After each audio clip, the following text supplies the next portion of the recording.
Pinocchio is all about that as well. They tell you go to school and he doesn't go. I don't know if that fucking thing showed up at school though. I'd be terrified as another little kid. Like, what the fuck is that? Okay, so this is one you're gonna like, Nick.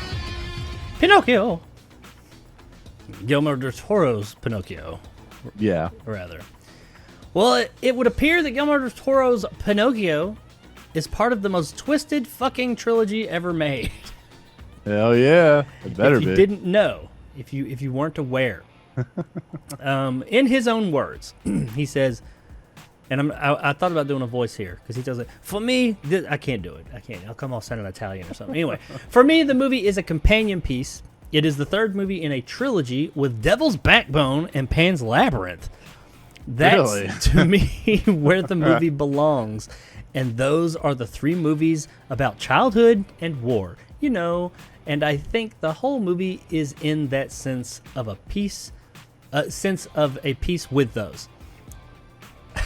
So, Del Toro says he believes that this is part of a trilogy with Devil's Backbone and Pan's Labyrinth. I know you've seen Pan's Labyrinth. Have you seen Devil's Backbone?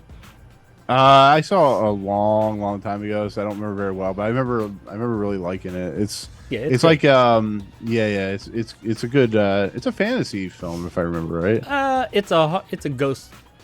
I guess you could lump it into fantasy, but it is at its heart a ghost story about a little boy at an orphanage during Spanish Civil War. I think the 40s. Yeah. Same era as I guess. I may be getting mixed up with Chronos. One of the two. No, Chronos is the one with the vampire zombie thing with Ron Perlman. Yeah. And the old man, which is an awesome movie unto itself.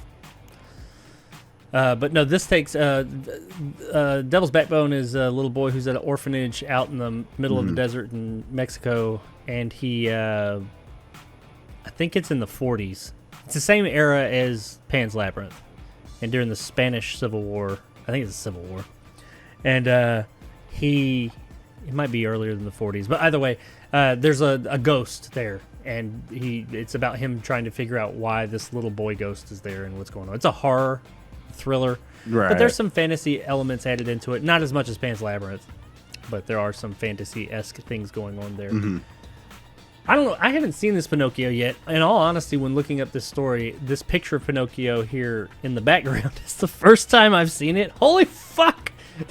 You didn't watch the trailer? No, the trailer's amazing. I purposely did not watch the trailer because I wanted to. Okay. I knew it was coming soon. Yeah. I wanted to go in cold. You know what's funny about this Pinocchio and what I've always wanted is we get the homogenized Pinocchio with like the Disney Pinocchio. It's more of a, as fucked up as that movie can get, it really is on the lighter side of, because it's Disney. The book, if I remember right, is not light. It is fucked up. Like I think Jiminy Cricket gets killed in that book. In the book, he does. And some shit. I don't remember the book, but I read that somewhere. He gets killed. Yeah, and like this, I like the Grimm's fairy tales and stuff like that, and what Snow White and Cinderella and all these stories are actually what they entail in like the darker versions. Like Cinderella, I think the girls chop off their feet or some shit. It's fucked up, but that's what I want out of Guillermo del Toro. I want a dark, uncomfortable, Tim Burton-esque, like Henry Selick-esque type film where you go into like Coraline territory where the shit's just uncomfortable. I don't need this another Tom Hanks fucking bullshit they come out with. And I want this kind of shit. This is what it's too bad it doesn't come out till December, but sorry, I didn't mean to cut you off. But yeah. No, you're good. I can't wait for this. It's stop motion as well, so it's going to have that really creepy stop motion feel going for it. But I'm really looking forward to this, especially knowing that it's maybe not narratively, but like a spiritual kind of successor or trilogy with Devil's Backbone and Pan's Labyrinth, both of which I loved. That tells me a lot about that. That tells me all I need to know about this fucking movie right there. Yeah. Because both those movies were fantastic, and I love the feel of both of those. And they were both very, like, jarringly, like, deal with children and war, and, like, we'll have jarring acts of violence, like, that pop off, like, and dark shit in them. So, yeah, I'm all for that. I mean, we've gotten, and I'm not saying all stories should be that way, but we've gotten the sanitized kiddie version of Pinocchio, and I'm not even talking about the one we got earlier this year that was bleh, terrible. But that one's always existed with the 19 whatever Pinocchio animated. You know, Pinocchio's been a child's thing for a long time. Let's get that dark one. He also said that another matter central to Del Toro's fairy tale trilogy is the value of teaching children not to obey their superiors without question. And that is something that goes into the other two movies as well. So that, you know, I do see that. And Pinocchio is all about that as well. You know, they tell you go to school and he doesn't go. I don't know if that fucking thing showed up at school, though. I'd be terrified as another little kid. Like, what the fuck is that? It was like Pumpkinhead or something, but... Pinocchio begins streaming on Netflix on December 9th, 2022. I'm even more excited about this now after reading that, honestly. I mean, I was excited. Yeah. But I was purposely keeping my distance from it because I kind of wanted to go in cold and just see it like for what... Because I knew it was coming to streaming, so I didn't need to like do a lot. And there wasn't a lot of news-type stuff coming out for it. This is the first thing, really, besides the trailer. So I was like, well, I mean, I can stay away from this thing and not really miss out on anything. So this is the first time I've seen this picture. Fucking hell.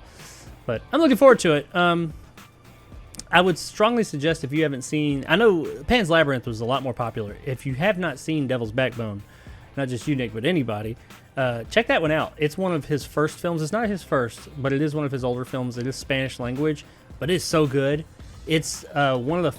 Not the first, but one of the first films I remember, like horror films, that shows a lot of its horror moments and its like scares in bright-ass daylight. Like the ghosts and stuff like that shows up in the like Mexican sun, you know, like really bright, and it's not like all shrouded in darkness and stuff like that. And you're not usually when you're in those real light settings like that in those types of movies, you feel safe. But then in this movie, you never feel safe because the shit can pop up at any time, and it's pretty good. I like that about it, but. Let us know in the comments below if you are looking forward to Pinocchio, Del Toro's Pinocchio that is coming in December, and if hearing that it is a part of a pseudo-trilogy of Devil's Backbone and Pan's Labyrinth, if that excites you. And if you've seen Devil's Backbone, what you thought of it.